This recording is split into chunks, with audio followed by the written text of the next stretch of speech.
Welcome everybody to PinstripeChronicles podcast. I'm Tats. I'm here with Donald and Rob, and you are listening to us on sportnarium.com/player on SportsWire Radio. And game one is in the books. The Braves came out victorious. Now they just got to win 3 more before the Astros, and we'll all be happy people. And the only one that is not happy right now, mainly is Charlie Morton, because man, what a that when you saw that ball hit off his leg, that hurt. You felt that through the TV screen, and he was still able to battle through and go as long as he could. He just couldn't hold on. He just couldn't do it anymore. More of the point, Tats. He threw 16 pitches on a broken leg. Yeah, exactly. That's what I'm saying. The way he was able to just go was until his body was just like, dude, you can't do this. Dude's a game. You gamer. can honestly throw 96 miles an hour, balance yourself on a broken leg, and fire it over there and still retire everybody perfectly. Yeah. He retired everybody. Yep. On a broken leg. This is a story, man. This is a man of heart and fight. You know what that is? That's pride. That you don't see in an athlete too often. A thumbnail, they'll take a day off. He's got a broken fibula, and he's still continuing to dominate, not even just throw the ball. And it was impressive. That's really all you can say. That was impressive. And the offense backed them up. Rob was right, with the predictions from yesterday. Braves scored first in the first. Congratulations, Rob. Good job, bro. I think that was the only prediction that actually did happen.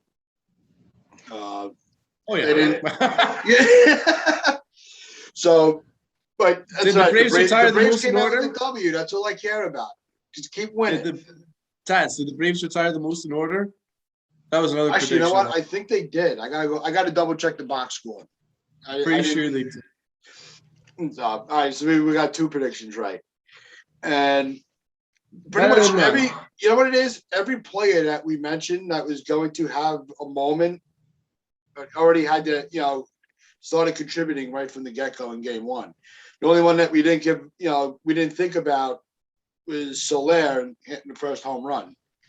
And that was just what a way to start the game, because it took the win right.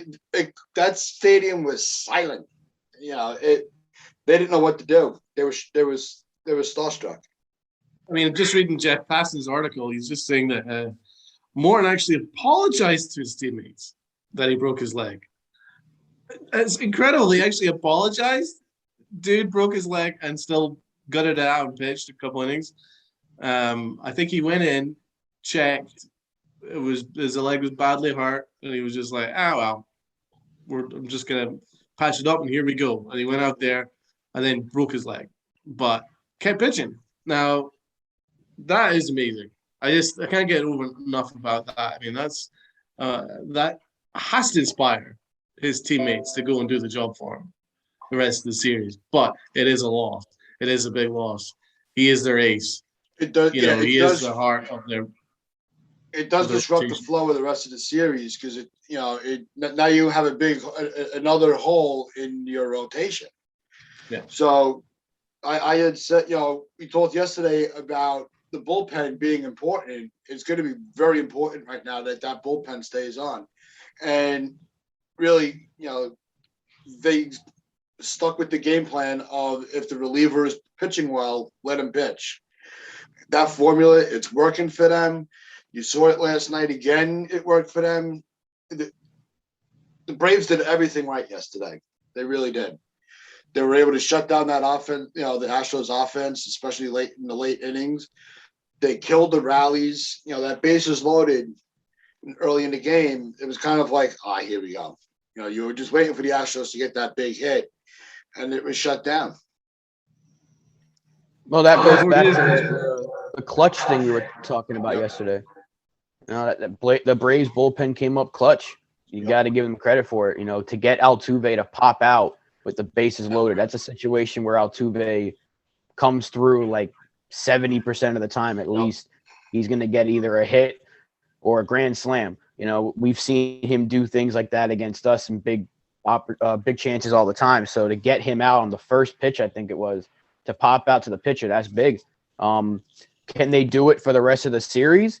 Probably not. It's almost impossible to keep the Astros down like that. But losing Morton is going to be huge in this series because the Braves bullpen is going to be asked to do even more now. Because if Morton was healthy, he could have gone 5, maybe 6 last night, and the bullpen would be a heck of a lot more rested coming off of a win.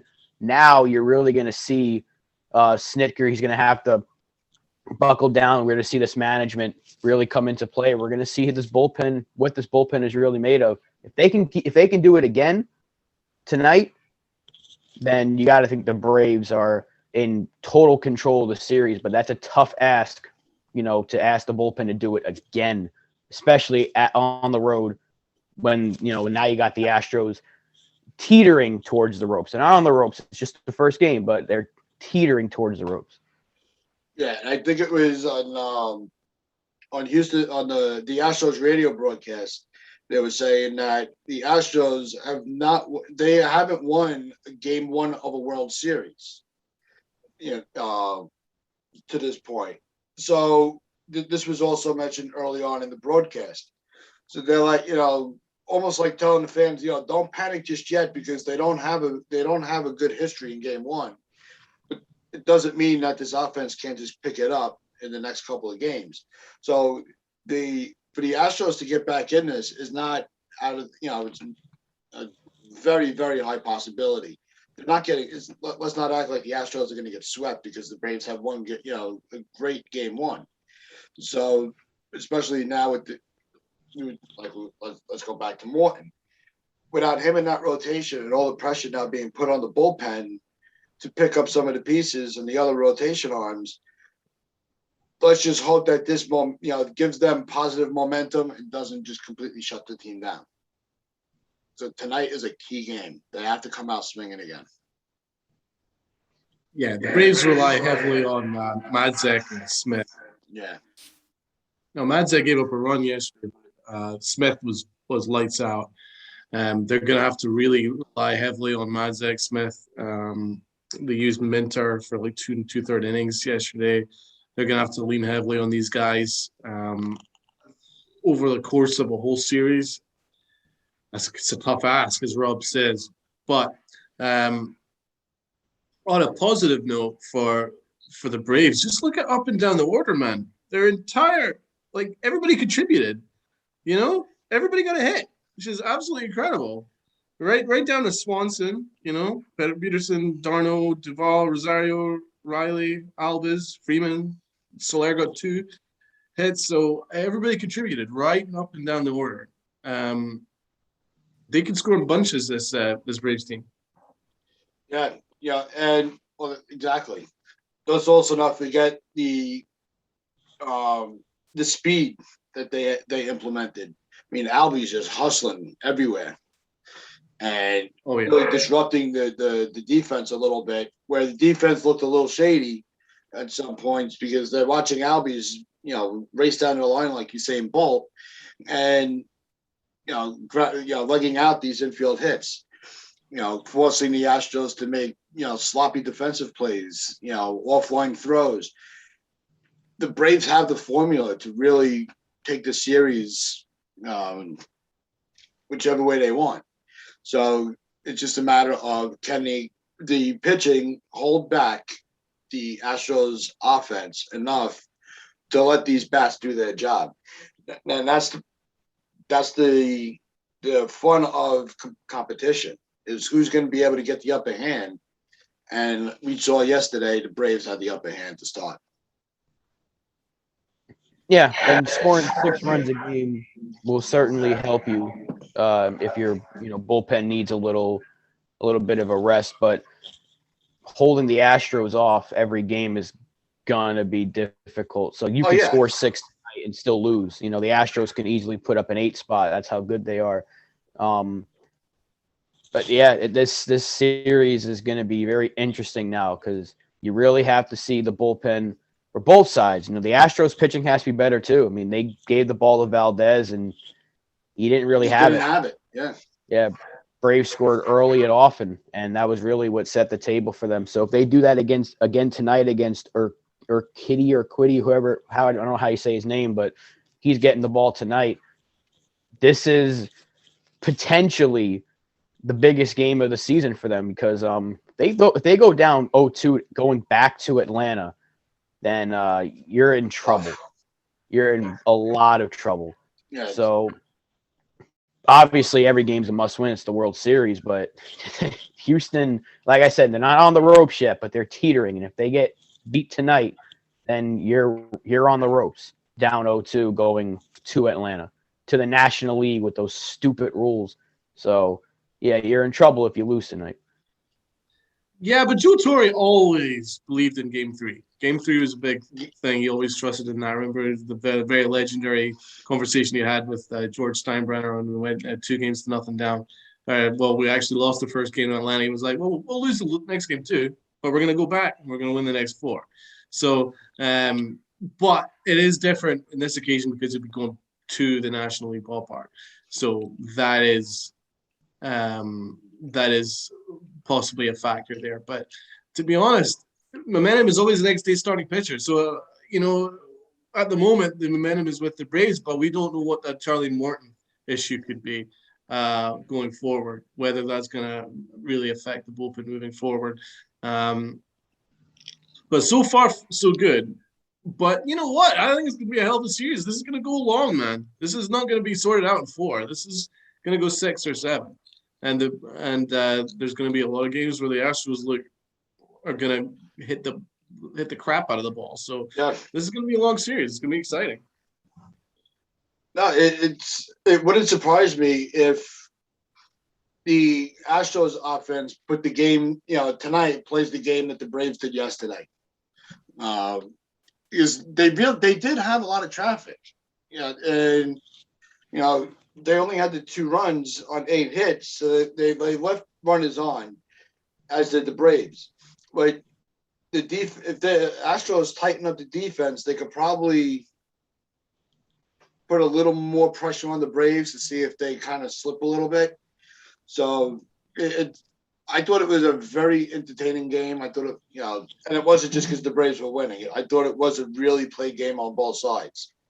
You saw it was clear to see in Game 1 why these two teams are where they are in the season right now.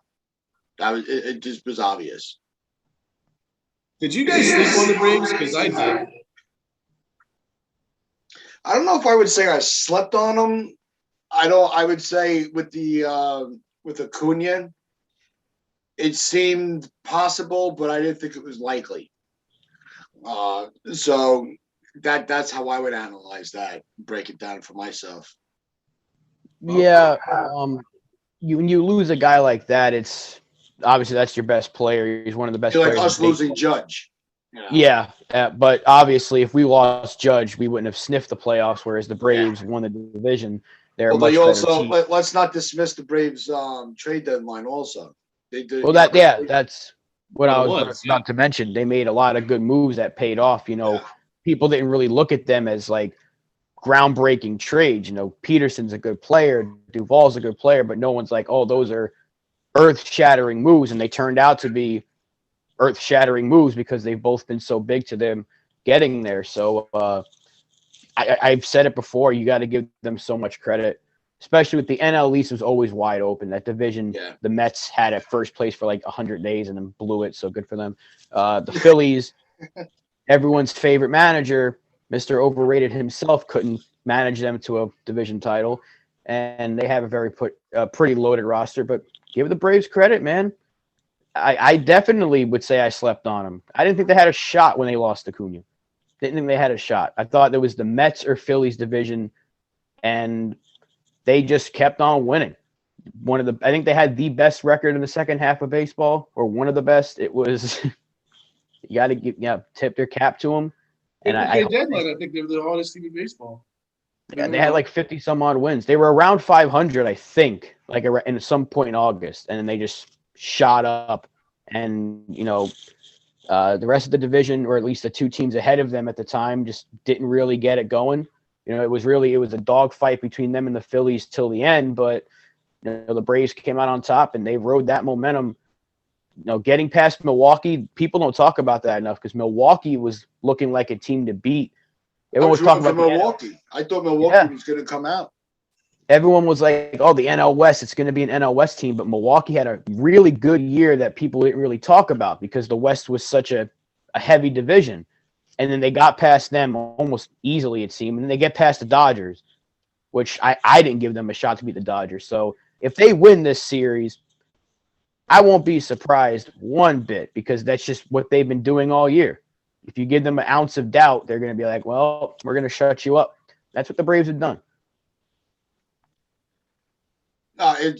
Could you imagine having a GM that knew what type of pieces to put in in a trade deadline that really propel your team after taking such a hit? I couldn't imagine having a GM like that. But I mean, let's give Cashman credit. He did give us, we did get Rizzo. And I thought that was a phenomenal move. But well, the Braves have two guys that I wanted at the start of the year. I wanted Peterson and I wanted Morton. Do you know the difference those two guys would have made? We really needed Peterson, and I was really campaigning. And then when you saw the way he was hitting during the year, you were like, "Oh my God, he's fantastic!" And he's been the ideal move there by the Braves.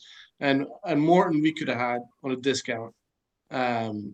Huge mistake letting him go to the Braves. And because he's just a very special pitcher, and he's a fighter.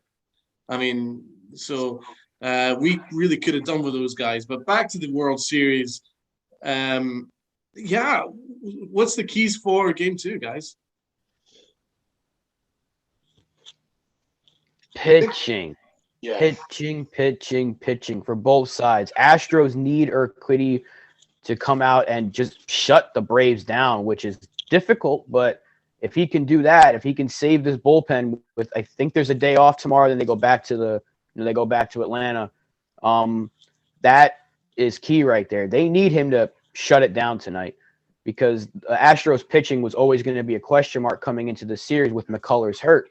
So they need it. I'm confident that their offense will score runs tonight. They know they're not going to get shut down 2 nights in a row. It's almost impossible. They're too good for that. Yeah, so it's going to be the pitching on both sides. And the Braves, they need – I don't know why it's got to be 2 guys whose name I can't pronounce. I don't know if it's Fried or it's Freed or whatever, but they need him to – it's Max Fried. It's Freed, okay. Yeah. They need him to go out there and just shut it down as well. So it's spelled like fried and it's pronounced Freed. I love fried. This is why the English language is so difficult to people. I after E except before C, but yeah, it's the pitching. To me, it's 100% the starting pitching. That's the key. And I'm gonna look at it the other way. I'm gonna say the key tonight is going to have to be the offense. We saw yesterday that the Braves, Morton and the bullpen were able to. Brantley couldn't. It seemed like he was just locked in. He went. I think he went 3 for 5 last night, and they were able to, even though he was, creating traffic and being productive at the plate, they were able to shut down the bats behind him in the lineup, where it didn't snowball. Whereas you saw early in the game, the Braves were able to cause those hits to snowball into runs. And if the Astros can say, all right, you may have gotten this guy, I'm going to pick up my teammate and I'm going to have a better at bat the next, when I'm at the plate. So that's where you're going to see a bit the factor to that. I think you're going to see a cleaner at bats, and you're going to see I think tonight you're going to see a lot of contact. I don't think you're going to see a lot of strikeouts tonight. How do you think he's going to pitch today? I can see him go, pitching into the 5th inning with maybe 3 runs given up. Rob, you think they'll let him go 5 in the World Series, giving up 3? I don't know. I don't see I that think either. managers will have a quick plug or a quick But hook. I'm taking the approach that I think he's going to start off strong. He might give up a run in the first or the second, and then like the fourth or the fifth, they're going to put up another couple of runs, and that's when they pull him. So that's why I'm saying 5 into the fifth with 3 runs. So Urquidy, like his regular season stats are pretty good. 8-3, 3.62 ERA, 107 innings pitched, 90 strikeouts. Okay, so but then his postseason appearance, 1 2/3 innings, 27 ERA. So he struggled the last time Urquidy's pitched. So I don't know what kind of factor that will be. Then we've got for the Braves, Fried. What's your scouting report on Fried? I think he needs to give them 5 at least, right? I think they're going to push him into the 6th just because they had to use a couple of those their key arms yesterday to get the series off and started off in their favor. I think they're going to push him a little bit, but once you get into that, I'm going to say 5 and once you get into like 4 2/3, you're going to see that arm ready to go in case he needs to be pulled. But he's pitched well this year. Yeah. He's 14-7, 3.04 ERA during the regular season, and 3.78 ERA in the postseason so far. So he's actually doing fine. So would you say that this is actually a pitching advantage for the Braves then in that case? Oh yeah, I think so. The thing yesterday is they kept Altuve and Correa hitless. They were like a combined 0 for 8 with the walk or something like that. That's the recipe to beat the Astros. I know they still have Alvarez who can hit the crap out of the ball, but if you keep those 2 guys basically off the bases, then you're going to have a really good chance to win. If you keep Altuve from getting the big hit, if you keep Correa from getting the big hit, you're going to have a really good chance to beat the Astros. That's, 2 of their 2 best players. So if Fried, now they know how to say his name, can get that done tonight, then the Braves have a great shot to win, but easier said than done. Yeah, no, you want to start off the series. They have themselves a position to at least sweep the first games in Houston, going back to Atlanta. And although the Astros have, they've struggled in Game 1 of the World Series, this just has a different feel. Where I don't see I think if they go down, like Rob said earlier in the show, if they go down by 2 games, they are in a world of hurt. They're not. I don't think they're going to be able to recover from it. They'll scrap out a couple of wins, but I think it just pushes it more into Atlanta's favor. And it's all going to come down to the bats tonight. Well, Evan did say that Dusty Baker doesn't like to win the big series. Yep. Maybe he's right. Maybe he's right. I'm not going to put anything past the Astros though.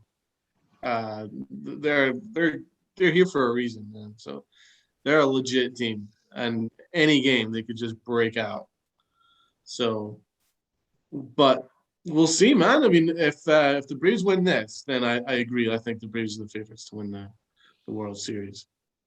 Yeah, I think this team is just the National League is it always seems to have that impression that their bullpens are always stronger than the American League because they're leaned on more because of the National League not having a DH. Next year, we might see a different factor. It'll be broken down a little differently. But right now, we do have there's no DH in the National League yet. So they're more equipped to have, stronger bullpen arms because, you want to be able to, you don't want to, keep rotating your pitchers before they even had their spot in the lineup at the plate.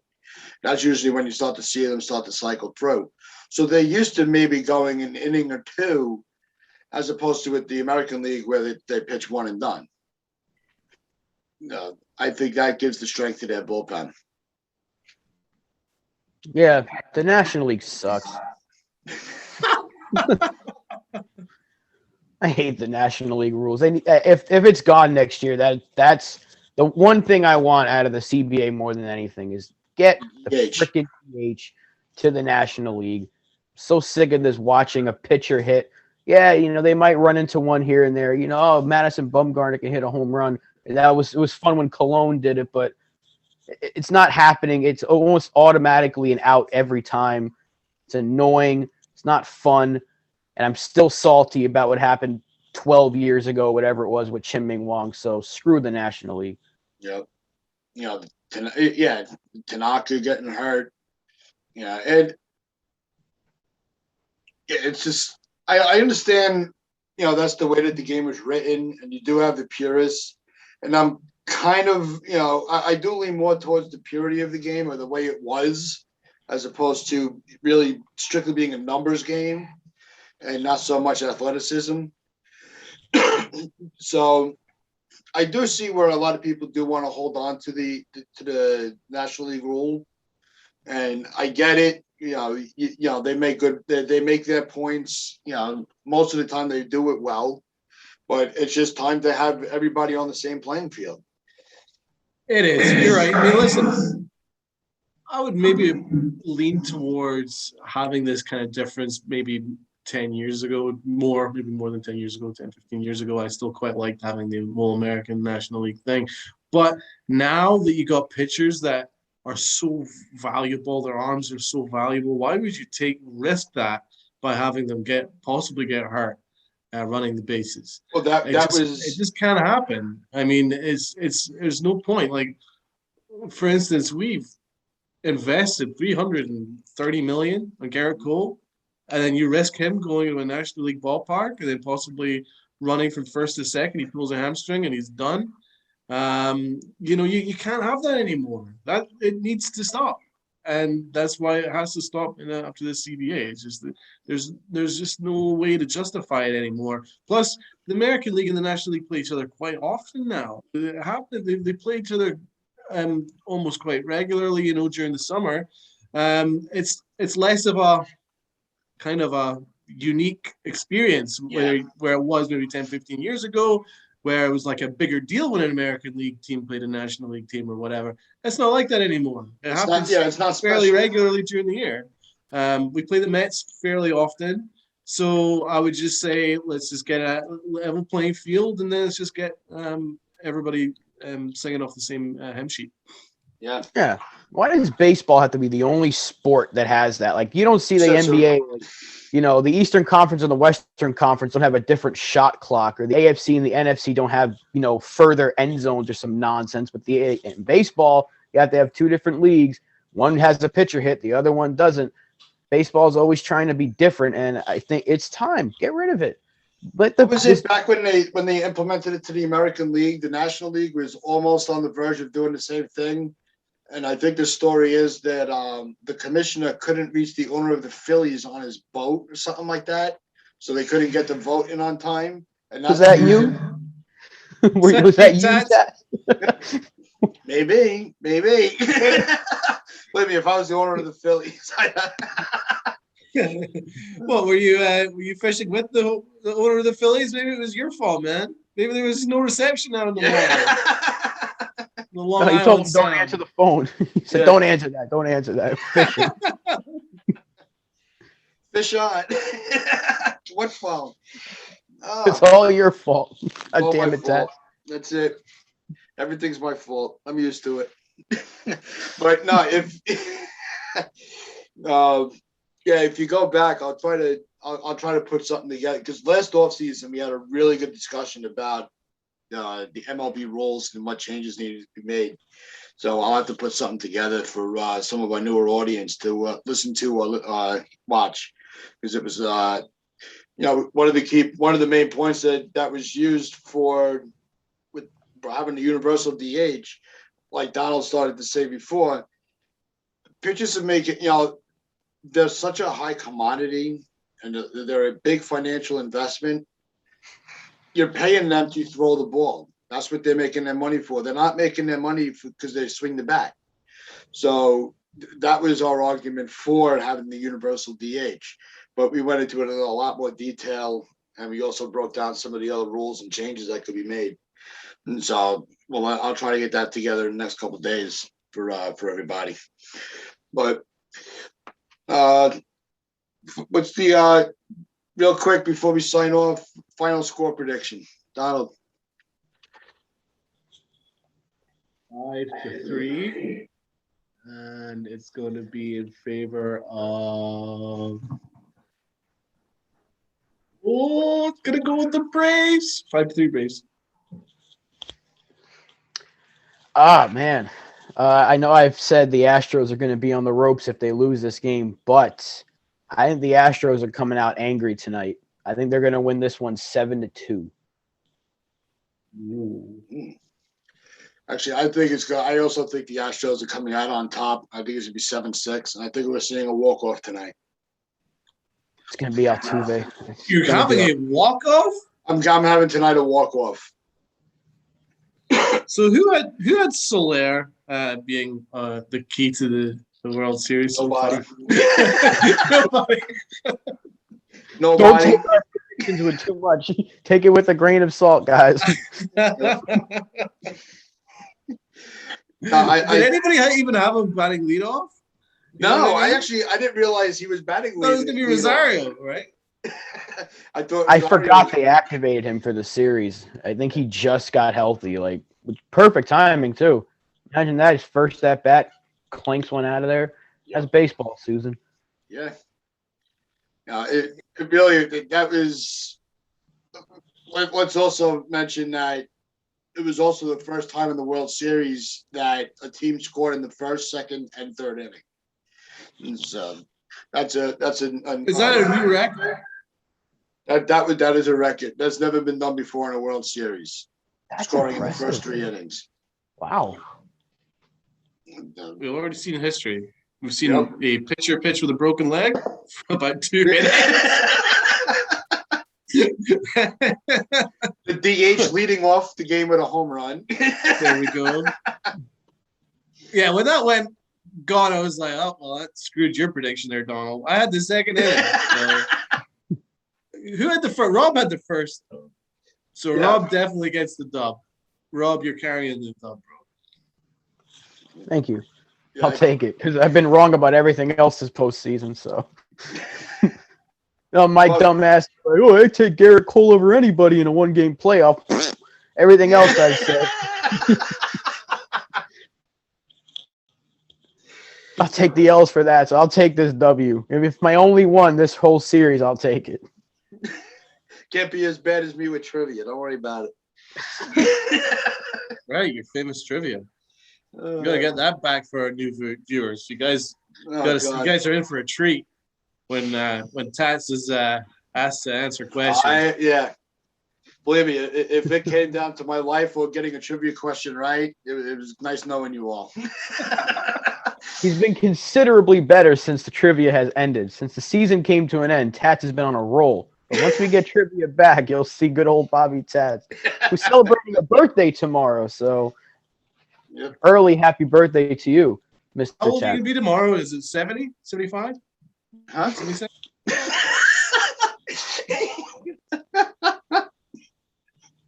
It's a lot of candles, man.